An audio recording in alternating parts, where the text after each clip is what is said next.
Welcome to Awakening and Relating. I'm Kayla. And I'm Brad. Join us as we unpack deep awakenings, conscious relating, and further awakening through intimacy. Hi, everyone. Today on Awakening and Relating, we're talking about conscious relating versus transactional relating.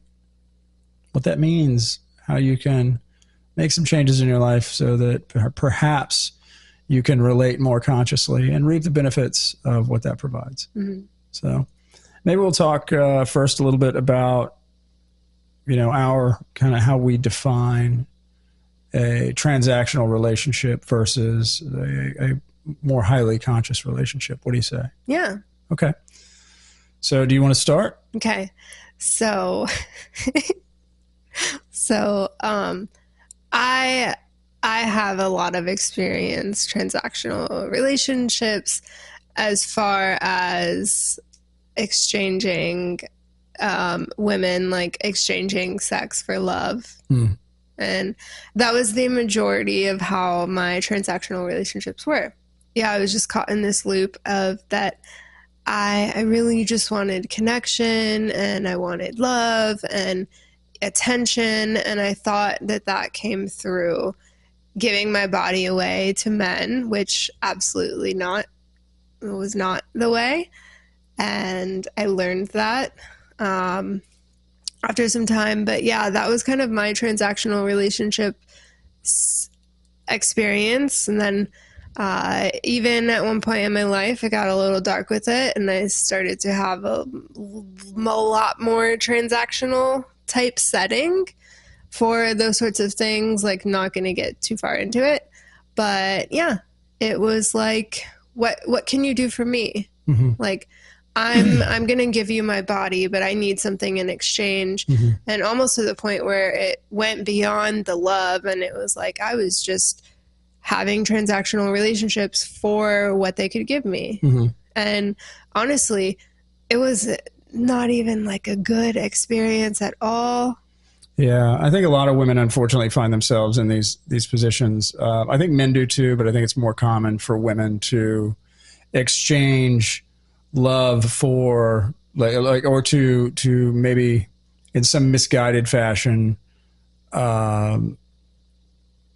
think that sex equals love, right? I think I also believe it's more common for women to experience that because women are more in tune with their bodies to begin with. They have more intuition to begin with. Especially if you're just comparing 3D world people, men don't often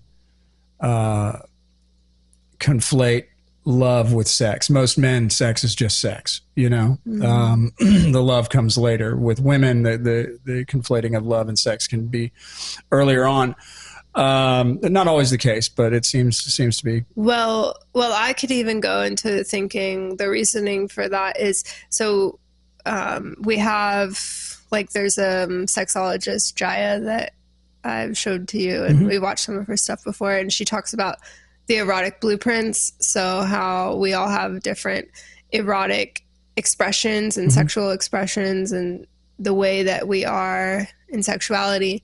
And I think the men are more of that sexual type. Yeah. So confirming what you're saying too, whereas the women are more emotional, energetic, right, there's an emotional sensual. Attachment. Yeah. There's an emotional attachment that almost naturally comes with any kind of intimate scenario from a woman's perspective. But with men, that it almost seems like it's not there. I mean, it's not that it's not there. It's just, it seems maybe harder to access. Mm-hmm. Well, and there's so much to it too. We grew up thinking that we're going to have this knight in shining armor that comes saves the day, and we're going to do the things that we need to do, and we're going to have this husband that takes care of us and does all these things, provides for us. So right. That's feeded.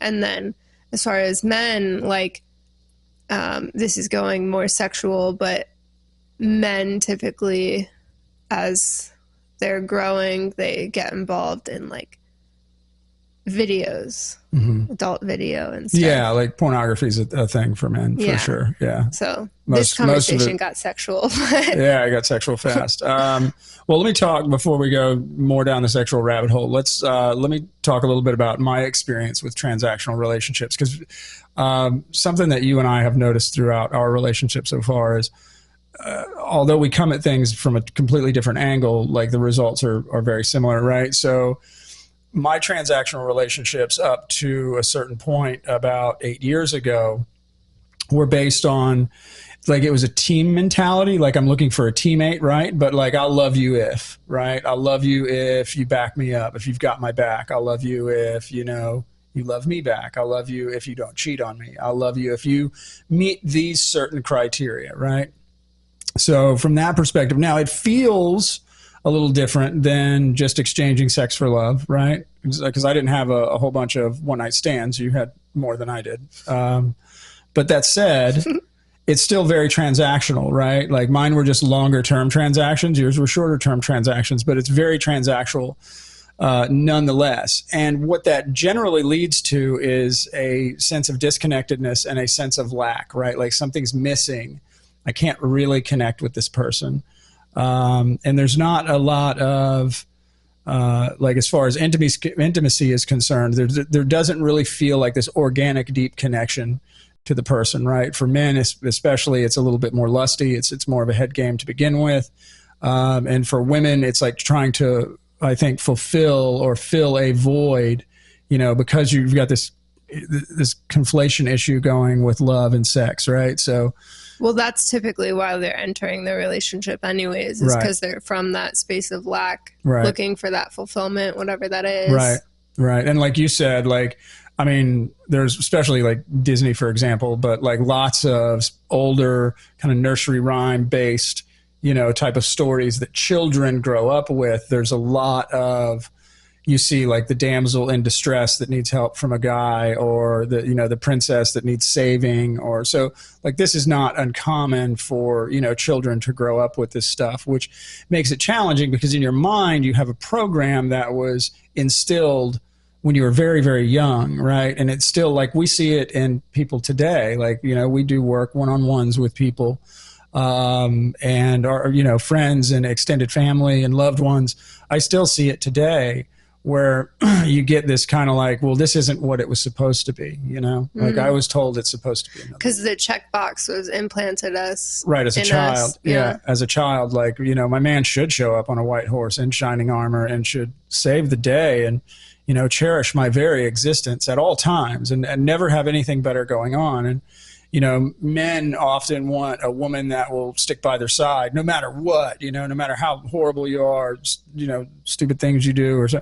And I mean, there's something to be said for that, but at the same time, if you're doing it from the perspective of the ego and you're both chasing this, I'll still love you if you do this for me, then you're caught in a transactional relationship. And it's not that it's wrong. It's not fulfilling. Right. And you'll notice that if you're in one of these relationships already, that there seems to be something missing. Right. And you might not quite be able to put your finger on it, but something seems to be just outside of your reach. And so you do things to fulfill that. Right. And because that's what the ego does. So maybe you get a shopping addiction, or maybe you have a side drug addiction, or maybe you drink too much or shop too much or gamble too much. And you lean into these other things to try to fill this void that you're not getting with your romantic partner because of this lack of connection.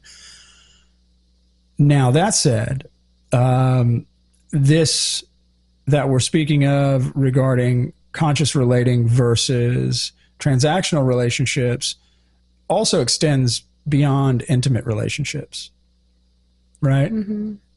Like, you can have relationships with lots of friends and family that are also transactional, right? When I was still in the world of sales, almost all of my contacts in my phone, almost everybody I spoke to on a regular basis was a transactional relationship. Like, we were friends, specifically business colleagues, because you can help me do something, or I have some knowledge that can help you do something, and we can further our own, kind of success in this world if, like, I use you and you use me type of thing. Yeah, I even noticed it when you said family, like it made me think of like even my relationship with my dad. Yeah. A couple years ago, when I was like, we don't really have a relationship, but he buys me things Right. when I need something. Right. So it was like I found myself wanting to only keep the relationship with him tight because of what he bought me. Right. Which probably is the root of why I ended up in so many transactional relationships. Possibly. Was because that was how he gave his love to me. But aside from that, yeah. And I'm even thinking when we initially got together, it was still transactional for me because I was looking for something from you. Very specific, and that's why we were getting together. Yeah, very much so.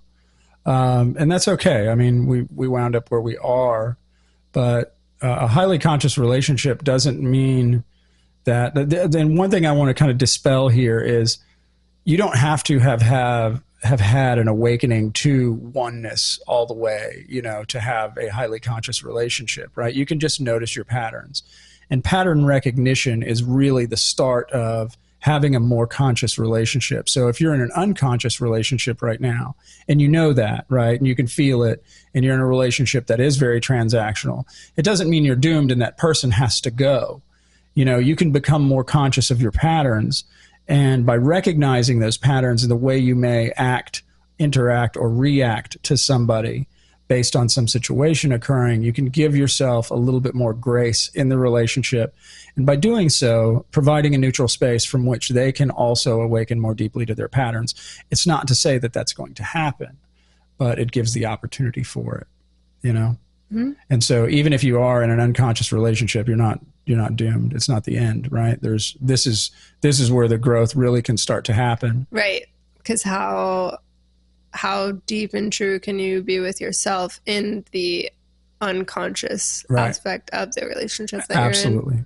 you're in? Yeah. Like how deep and true can you be with yourself? Like, can you really feel into all of those feelings and thoughts and emotions and not lash out because of them, right? Especially if seemingly your partner is the one who, you know, put the whole thing in motion, right? This is why I should be mad because they did or said, you know, X, Y, Z. But you can find a space to recognize the pattern in that and let go of having to react to the pattern itself, right? And so I think that's where a lot of the freedom really starts to come from, is the not reacting, right? Because you can still experience emotion and experience thought. And you and I run into this quite a bit. You know, I've had several awakening moments where I've been one with all things and total freedom and moksha and just liberation, you know, and I'm in everyone and it's great and it feels amazing and it's all blissed out. But there's this ebb and flow of awakening where I wind up back in the story of Brad. And if you say or do something, like sometimes that can, you know, it pokes the bear a little bit. And it's like, you know, I didn't like the way that feels. Well, I'll like, it's kind of like the I'll show her vibes, you know? But noticing that, right, and not giving into it, right, recognizing like, oh, I'm, like you said something the other day that I thought was awesome. Like we were sitting in the car and we were talking about some stuff and I was being really, really cool about it. And you just kept peppering me with questions. Like it almost felt like you wanted me to break, you know? Yeah. Yeah, I think you kind of did. I did just a little bit. Yeah, and so in that moment, yeah. Yeah, and so I just kept responding very relaxed, very neutral. And eventually you were like, hey, I want to fight. I know. Yeah. And so, yeah, there's nothing wrong with it. I feel like this has come up a lot where I'm like, I want to fight or I don't like you, all of these things. Well, you got this little, so inside of you, and I've seen it, like I see it sometimes when it's not me, which is hilarious when I get to watch it pointed at somebody else. There's this little like thing, this little homunculus that just thinks it's so bad. Like it's just like, oh, you don't mess with me. Okay. Oh no, we're doing this.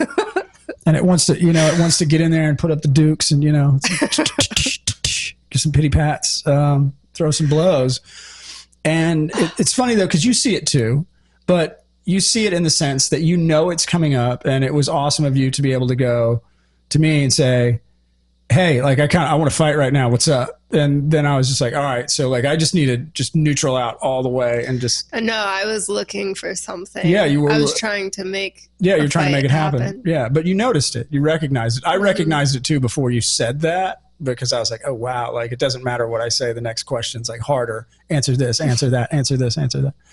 And so I also recognized it. But that's the difference in a highly conscious relationship and one that is transactional, right? It's just the recognition of the pattern and being able to discuss it. Like, even though you were still looking for a fight, you were like, hey, look, this is what's going on. Maybe we should just take a break from the conversation. Oh, yeah, that's what I said. We should just not talk. Yeah, maybe we should just, we only got a half hour left. Maybe we just don't talk and just, and then we let the time pass. And before we got to our destination, you were already okay. You know, everything was okay. But if you're unconscious about your patterns and you're in a transactional relationship where I'll love you if, and somebody pokes you a little bit and you're like, ooh, that kind of hurt. Well, you got to poke them back, right? And so here we go. And then the yelling and the arguing and the fighting. And then people start bringing up what happened 6 months ago, a year ago. Remember what you did to me a year ago, you know? And it has no bearing on where we are right now. Yet I'm trying to possibly defend myself about something that was solved a year ago or occurred a year ago, right? It doesn't make a lot of sense. But most of us in relationship, we experience that transactional reality of two ego structures coming together, you know? So, and we still experience it. I think that's what's key here is, and to talk about that is, it's not that we don't experience it. It's just that when we do experience it, I think we're very good about saying, hey, like something's going on inside of me and I feel like it's put the dukes up time. This happens to you more than me. But like mine's like a sinking feeling. Like I get this, like it's an undecided kind of, it's almost a confused, like sinking feeling. Like I don't know what to do. I will say, even like the other day when we were in the car and that experience, I caught myself saying something that I did bring up the past. I did say a little something and I was like, you said you were going to do this like 2 weeks ago and you didn't do it.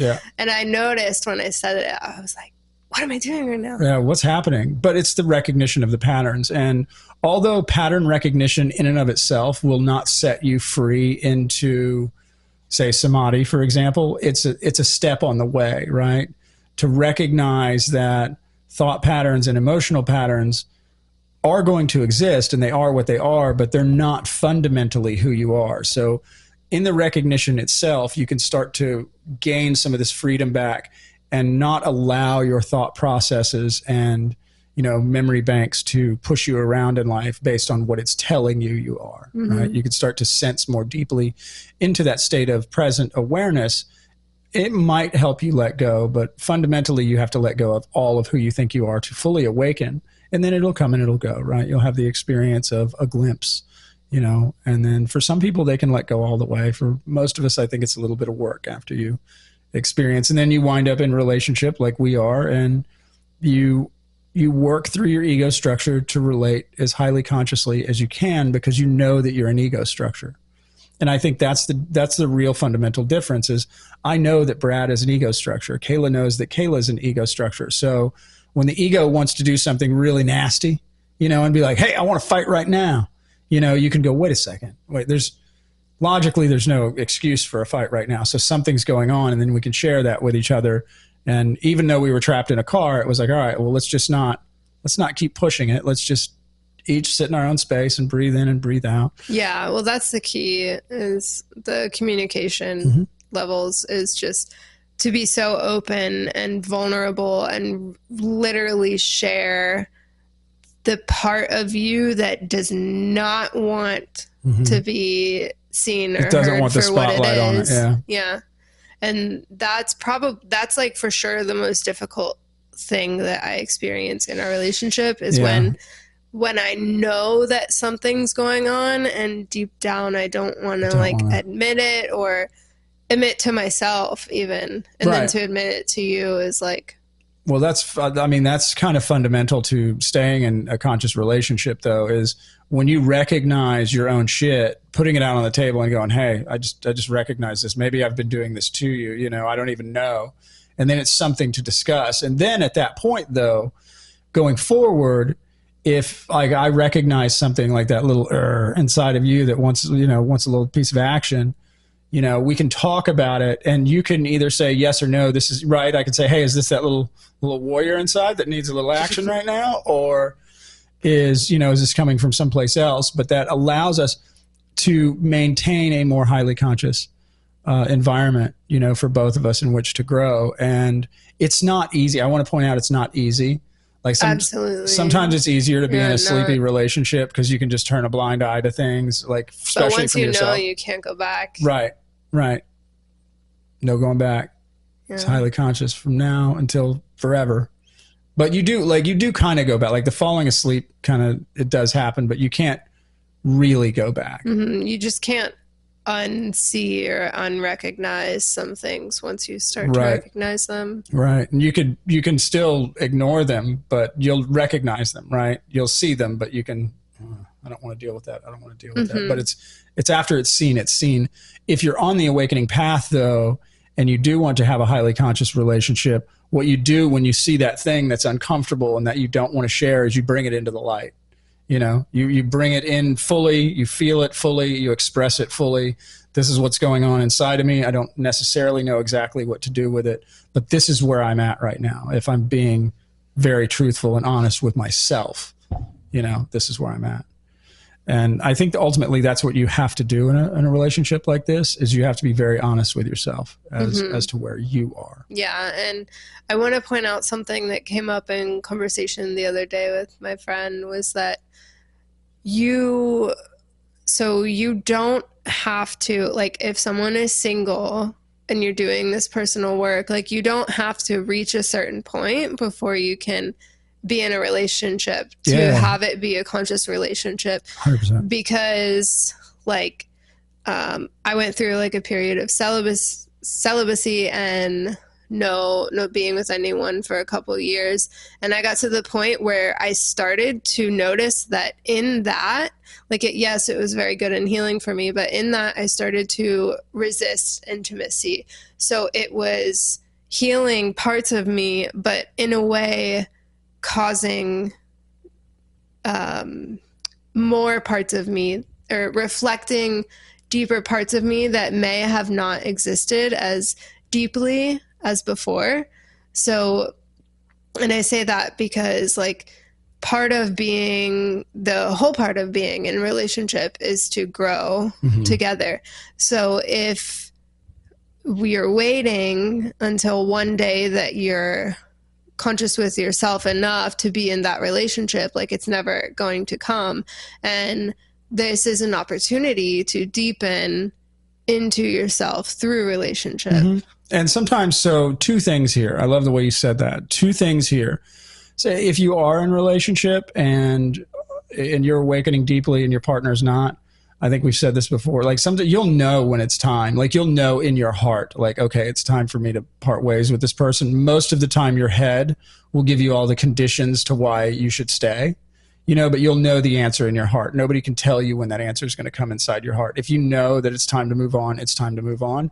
And it's not that it's free from pain, right? It's a deep recognition of, oh, this no longer serves me. I need to let it go. Now, whether or not you lean in and do what is necessary is up to you. You can stay in a low conscious relationship if you want and make that part of your yoga and continue to give that person space for months or years or however long you want to do it. There's no wrong way to do it. But the other thing is, if you are single and you are or have had awakening experience or are awakening, I know this happened to me. Like, I had this checkbox kind of set up, the system set up so that I would have to be with somebody who's at least awakened as deeply as I have, right? And that's another trap of like the spiritual ego, is to say that I can only be accepting of somebody in relationship if they're here. Now, that said, you and I have both had awakening experiences to different degrees. I don't know that I could be in a 3D relationship anymore, but there are parts of our relationship that are very 3D. Part of that car ride, one of us was a little bit unconscious and the other one was, kind of unconscious. But like, if we work together, we can uncover those unconscious behaviors together. It sometimes stings though, Well, and those moments are the foundation of our levels of intimacy that we're able to be in together. Like, all the levels of intimacy in the entirety of the relationship are based on the openness and communication that we have, our ability to communicate in those moments and to talk things out, be open with each other. And even like that's one of the practices that we do before we're intimate physically, is to open up and have these deep conversations and to talk about, they're not necessarily about something that happened when we were feeling off in our energy or anything, but just really opening the space, like showing your true self. Right. Being vulnerable in that space with another person. Yeah. Being like super vulnerable and truthful with yourself, and then being able to share that. Yeah. Yeah. So that's tough for a lot of people. Like, it was, even when we first started, you know, seeing each other, like it's still something, the ego structure, even if you've been in a relationship for years, right? It might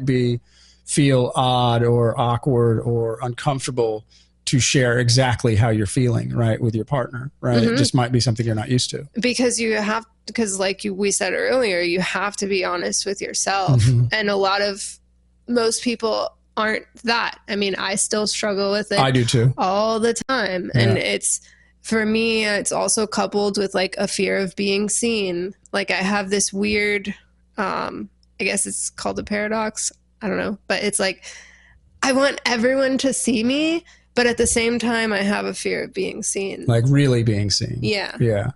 So you want everybody to look at you, but you have a fear of being seen. Yeah. Yeah. And so that, and then just being open and honest with yourself, because the fear of being seen is usually rooted back to your inability to see yourself. Yeah.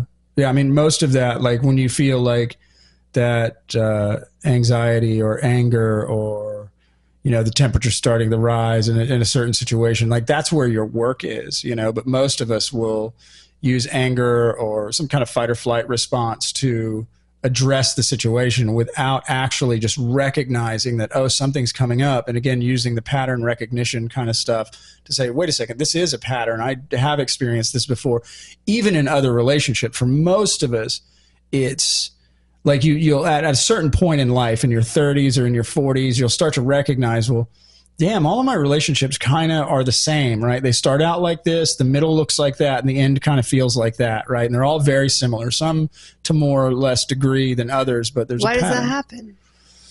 Well, that happens because you're living based on patterns, but you believe those patterns to be who you are, right? So you think I'm tooling through life, you know, doing my best every day, not recognizing that patterns are what are moving you around, and not having awareness of those patterns creates similar results over and over. Yeah. Our existence entirely is patterns. A pattern. Yeah, it's patterns. Pattern like combination. Even your form, like if I don't see this thing for 6 or 9 months, most of the cells that make up the body of Kayla will all be renewed. You know, almost every cell in that body will be brand new, yet it will be a recognizable pattern, you know, to me, that I just haven't seen for a while, right? So everything is patterns. Your behavior is patterns. The way your organs regenerate, and your skin and your blood and all your cells regenerate are based on patterns. The way we act is based on patterns. The way we eat, you know, how you sleep is all patterns, but we take it to be us, right? And that's what helps build the illusion of the small self, is I am these 375 complex patterns, right? And not only am I these 375 complex patterns, but then I also have memory that I can pull into that, and I can add to that some emotions. And this big conglomeration is who I am. And it's not. All of that happens truly in the space of neutral awareness, but we take ourselves to be that illusion, and that's why we suffer. And for you and I, it's kind of a waxing and waning. Like, I felt deeply into spaces of non-dual awakening like a week and a half or 2 weeks ago, but it's not here right now, you know? So you don't beat yourself up when it waxes and wanes. You just continue to do the practices in such a way. You know, we just had an episode on the Awakening Toolkit and talked very high level, but about a lot of different kind of practices that can help you maintain that deeper level connection. Right. Yeah, it all kind of brings it. Everything is all related, and it just kind of all comes back to the same thing. Yeah. But to be able to be at that level with someone else is just one of the most beautiful experiences. It is, isn't it? The juice is worth the squeeze, for sure. Yeah. Yeah, for sure.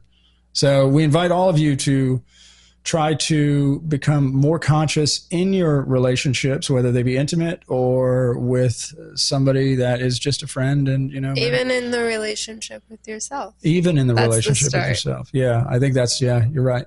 That's where you have to begin. So, and try to recognize your patterns and deepen into a state of present awareness, and notice that you are the neutral space on which all of experience is in fact written, and let go and be free. Thanks for joining us on Awakening and Relating.